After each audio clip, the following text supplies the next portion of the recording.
Oh shoot, Kid Cudi, my bad. How am my man Kid Cudi? Like Kid Cudi dropped Man on the Moon 3, which is his threequel, which by the way, I made a major mistake the other day. I called Man on the Moon 3 a sequel. A sequel is only just the second part of a series. So, for instance, Teenage Mutant Ninja Turtles Part 2 would be called a sequel. Teenage Mutant Ninja Turtles Part 3 will be called a threequel. So, Man on the Moon 3 is a threequel. But anyway, he dropped Part 3 of Man on the Moon, a couple of days ago. What do you think of it? All right. I will say what? You want me to go first on this? Because I got, I've been told I look like Kid Cudi. I've been told I look like the Kid Cudi slash Michael B. Jordan slash anybody else y'all think is sexy. what? Anyway, no, you know what? Since you have an affinity for our guy Kid Cudi, I'm gonna let you do the honors and go last. You can have the last word on him. So I'm gonna say what I gotta say, and I'm gonna get out the way. That's what's gonna happen. If you say so. Anyway, highlighter boy. You talking about my shirt? Yeah. Highlighter. It's cool though. I like it. Yeah, man. Stop hating. The people appreciate it, but no, my man Kid Cudi, the chosen one, the man, the myth, the moon man, whatever the hell other monikers he goes by, Mr. Rager. I mean, the man has so many, and his name is Scott Muscudi. That's one of the coolest and most interesting names I've ever seen. The Muscudi part. Muscudi? It makes zero sense, but clearly that's where he got Cudi from. He dropped his threequel, like you said, and I think it's amazing that he even blessed us with another body of work stringing to this classic series. Because I'm gonna be real with you, Man on the Moon Part 1, incredible. Man on the Moon Part 2, it was just below incredible. I think Man on the Moon 1 was better than Man on the Moon 2. That's my opinion. How does Man on the Moon? Not a stretch at all. That is not a stretch. I don't think so. A lot of people love Man on the Moon 2. Classic. That's Man on the Moon 2 was nowhere near the level. Man on the Moon 2 is very heavily regarded. I'm not saying it's better than Man on the Moon. That's my point. Man on the Moon 2 is good.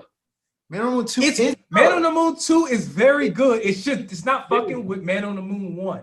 Man on the Moon 1 is a classic. That's a love classic. that shit. So now, the closer one, sorry, not to cut you, but the closer one is Food and Liquor and the Cool. Like that one's close. I can't, depending on the day, the Cool would be better than Food and Liquor. Food and Liquor be better than the Cool. Like it depends on the day. That one's a lot closer. But like Man on the Moon 2 is not close to me. But they're both very good. They're both very good. We're off subject right now, but you getting me thinking, and now I'm like, bro, I think I'm fucking with the Cool. I think the Cool got the edge, man. I really believe the Cool has the edge. And I put it like this. Like you said, that's a great way to characterize it. It depends on how you wake up. But what I will say here is, if I'm judging how many times I've woken up feeling that the Cool was better than Food and Liquor, I think it would outweigh Food and Liquor. So I'm gonna go the Cool is a more classic and more memorable project. It should be more highly regarded than Food and Liquor. But I love Food and Liquor. I literally love Food and Liquor. Lupe Fiasco to me, and we're super off subject, but fuck it, we here. Lupe Fiasco, it pisses me off that people forget Lupe Fiasco's legacy. Lupe Fiasco has one of the most incredible collection of first couple of projects, most impressive start to a career. I can make an argument that any rapper has had in the history of rap, period. I'm here to make that argument, And we can make that argument any day, but I just want to point that out there because I don't know how many people even fuck with Lupe, at least in 2020. Nobody talks about him like that. Go ahead. You got something to say. Oh man, I mean, what I was going to say was that the main difference between the Cool and Food and Liquor to me is the intros take the Cool to the next level. Sort of like what you said last episode, where the intros, like when albums intros, the Cool's intros were tight as hell to me. Like they thought it was cool. They thought it was cool. You remember? Nah, I ain't talking about Baba. Baba, I thought it was cool. Nah, like I'm talking about the intros. Remember when they try to rob somebody and he got shot up? Like, but yo, listen.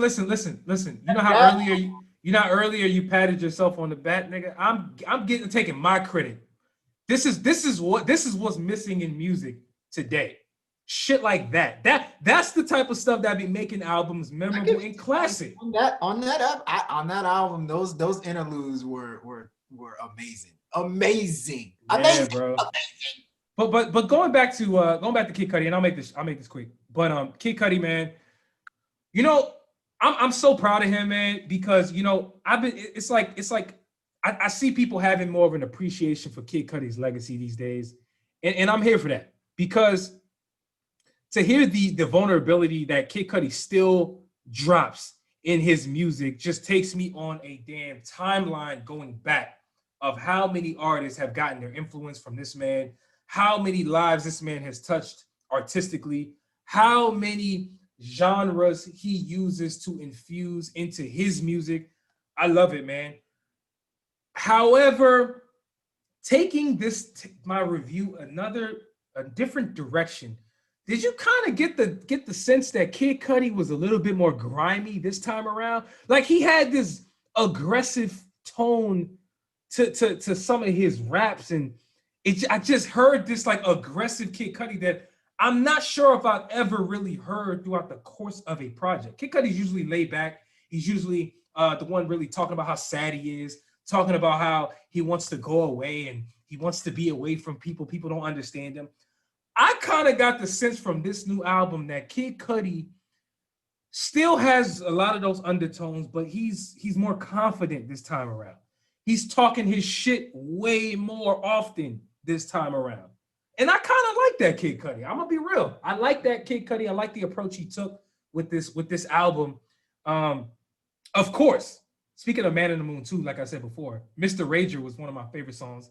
He sprinkled in a lot of different little production, little samples from Man on the Moon 2. I don't know if you guys peeped.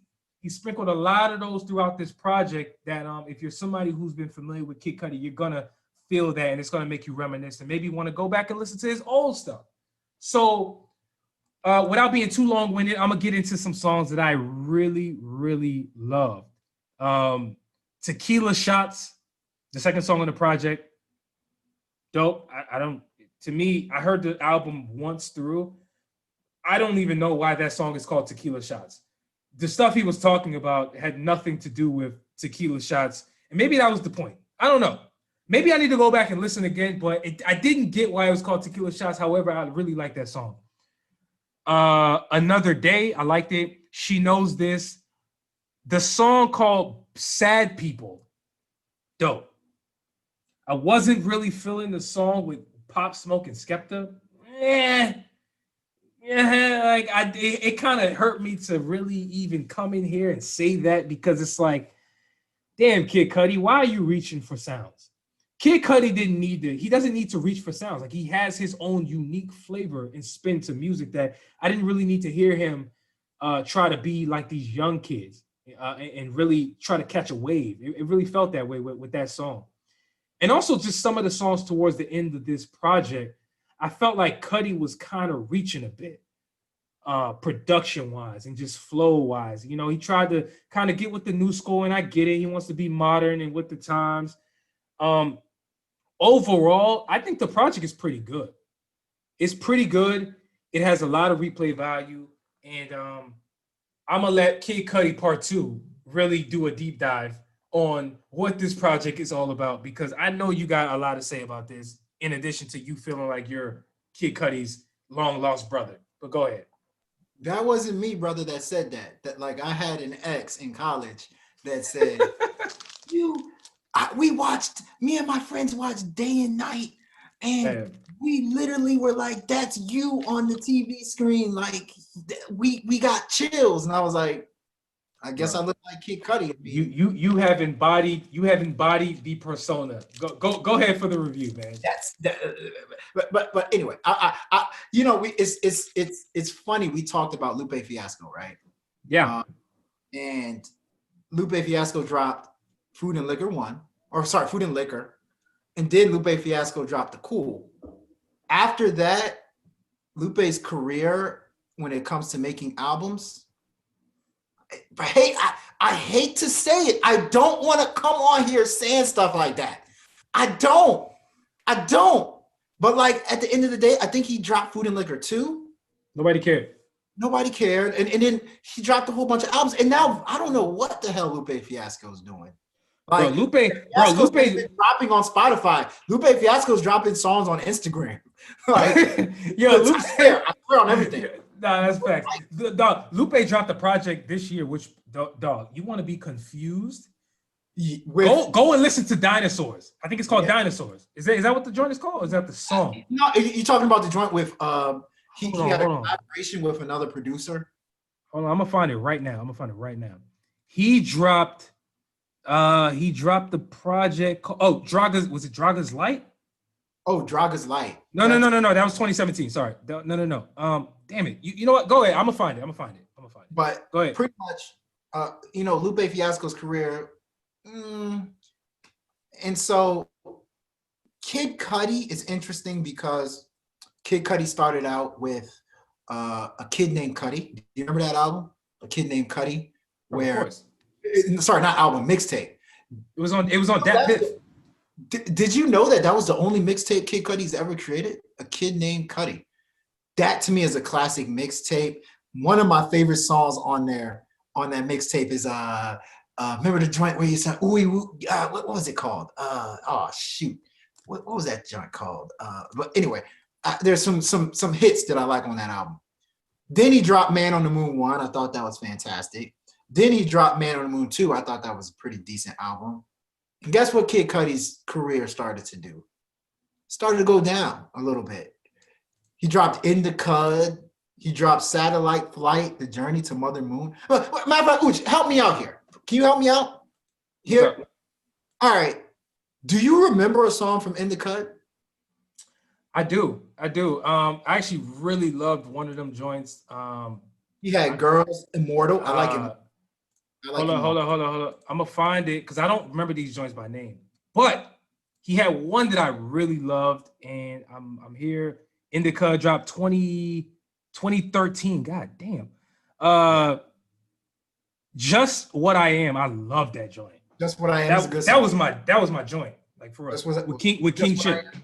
Okay, so In the Cud, but would you say the album was good? Maybe. It was meh. It was meh. Do you remember a song from Satellite Flight, The Journey to Mother Moon?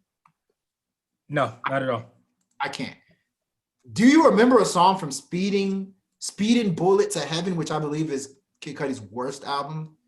Dope ass cover. He's like in the woods. To me, musically speaking, he went left with that because he started getting into his like folk guitar. Like he was just different. Like he went through a little phase musically where he was just like, if you thought Kid Cudi was left field before, he went 2 times that direction left. Like you didn't even recognize him on that project. Call it how it was a bad album. It was a bad album. And I don't remember it like that. And then he dropped Passion, Pain, and Demon's Land. That one was pretty good. Pretty solid. It was pretty decent, but I didn't feel like Kid Cudi was back. I did. I thought he was bubbling at that point. I liked that joint a lot. Fully back though. I don't feel like he was fully back on that. Man, you ain't like Frequency? For the Frequency. Come on, like it wasn't. Come on. It wasn't what he was doing in the past. Like, but to me, Man on the Moon 3, he finally gets back to where he stopped on Man on the Moon 2, reaching his potential, in my opinion. Like he finally gets back to it, but then at the same time, didn't Man on the Moon feel like it could possibly be his last album? Like it almost felt like, you know, this is him saying goodbye to folks musically, which I would be okay with because I also think he's a pretty good actor. If he decides to go into to acting, I'll be cool with that. But my point being is he goes back to his to his potential on this Man on the Moon 3 album. What is his potential? Him being able to make your club records, him being able to make hip hop hymns. You heard me, hip hop hymns. Him being able to make pop records, commercial records, and him blending all of those when he needs to. I would say I think the album is really good. I think the album is more versatile than I thought it would be. And I feel like he takes things up a notch when you get to really, I guess, he broke it down by acts. Did you know that? He broke the album down by acts. So there's act 1, act 2, act 3.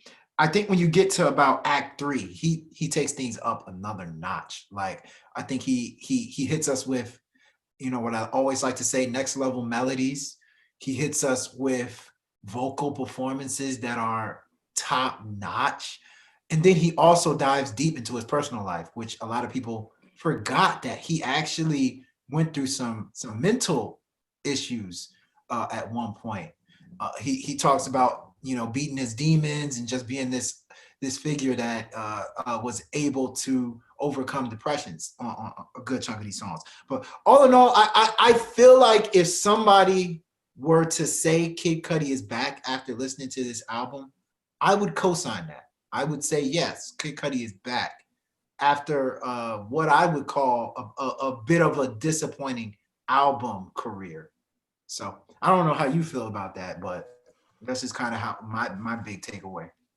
I think you know, yeah, I feel you, and you know, ultimately, like I said, I'm always on the I'm always here to give Kid Cudi his flowers for not only what he was doing sonically on these songs, right, infusing all these different genres. You know, it's to the point where, you know, when you listen to a Kid Cudi album, it's very hard to even pinpoint the genres that, like, you don't even know what you're listening to half the time. You know, like you'll go back and listen to it a week later and find another instrument that you didn't hear before. You'll find another hum that he did in the background vocals that just came out of nowhere. You're like, what the hell? Like, I didn't hear that before. You know? So at the end of the day, to me, I think Kid Cudi, man, he's been through a lot in his personal life, clearly. And by the way, I don't know if you knew he did a TED Talk. Did you know that? Maybe. I think I did. I think I heard something about that. Bro, Kid Cudi did a TED Talk, which I saw. It came out a couple years ago, and he detailed his life. He talked about his insecurities in high school. He talked about his insecurities growing up and how he was picked on and how that made him want to be great. And he talked about all of these different things, which was dope. You know, it really explained a lot of why Kid Cudi is this like loner.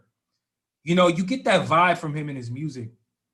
And it put things in perspective. So if anybody who's out there who listens to Kid Cudi or is confused about Kid Cudi's music, I would encourage you guys to go out there and listen to the TED Talk that he gave, man. Very insightful.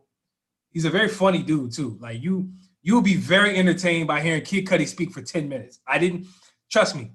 I tell them and me after you guys listen to this show that Uchay sent you. Please just tell them that. Once you tell them that, they're gonna be like, "Who?" Word. Anyway, yeah, I do want to say something. I do want to say something.